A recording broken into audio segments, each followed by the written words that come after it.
Bruno Lopez holds on tight as he swings out over a slide. The energetic 4-year-old lets go and plops down.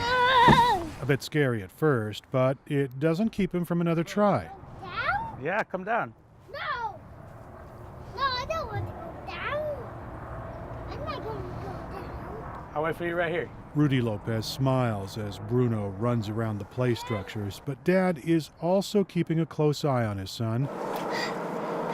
That's because Bruno suffers from asthma. He was about a year old when he first started having respiratory issues. Around 2.5, he came down with pneumonia, asthma-related pneumonia. The California Department of Health says asthma afflicts more than 400,000 San Diego County residents. That's more than 1 in 10 people. And the rates are higher in congested urban neighborhoods like San Ysidro. And doctors told us if we could get it under control now, it wouldn't be a permanent condition. So that's when we really wanted to see, okay, what can we do to help control it? Exposure to smoking and air pollution are 2 primary causes. There are the waves. Lopez says his son's health got him thinking about San Ysidro. Even here at the expansive Howard Lane Park, traffic is hard to escape. The 905 freeway and a heavily traveled surface street border 2 sides of this giant green space. I hadn't really thought about it before he started having asthma, but now that we look around, we see that we're so close to one of the biggest vehicle ports of entry in the world.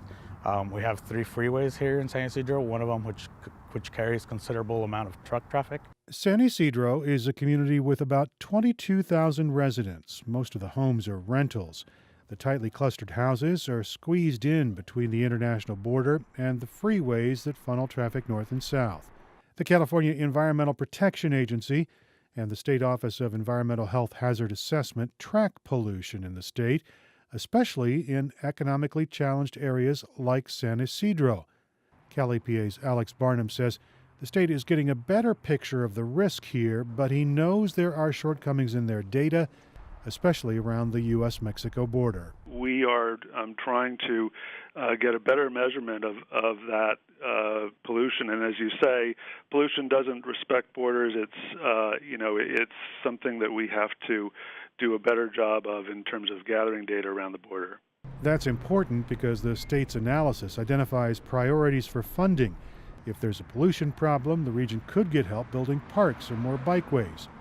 And while cross-border pollution isn't well measured, gathering data north of the U.S. side of the border isn't especially effective either. Let's see current air quality. Bob Card is San Diego's air pollution control officer. His office did have a pollution monitor at the border, but the findings were inconclusive. Some slightly elevated levels of particulate matter from diesel exhaust, but really nothing out of the ordinary. But that device isn't currently taking measurements. It had to be taken down because of renovations to the port of entry. Card says the lack of a monitor doesn't change what his office already knows about air pollution. He says 70% of the county's air pollution comes from vehicles. Yeah, there are increased pollutant levels. And frankly, if you're by the road and a diesel truck comes by and is smoking and you're downwind of it, you're inhaling a lot more than even we would be recording. You're going to make a ship? Longtime resident Rudy Lopez says his community needs to see that pollution is a serious issue in San Ysidro. He says the best way to do that is to prove there's a problem. There hasn't been a constant monitoring of the situation. I think that's one of the problems. So there isn't anything tangible. People just say, well, you think there's a problem. But until we monitor it and we can show, hey, these are the numbers, these are the cold hard facts, I don't think many people are going to pay attention to it. Community activists and local researchers are teaming up to gather those facts. Tomorrow, we'll look at the groundbreaking effort to document the community's issues with air pollution. Eric Anderson, KPBS News.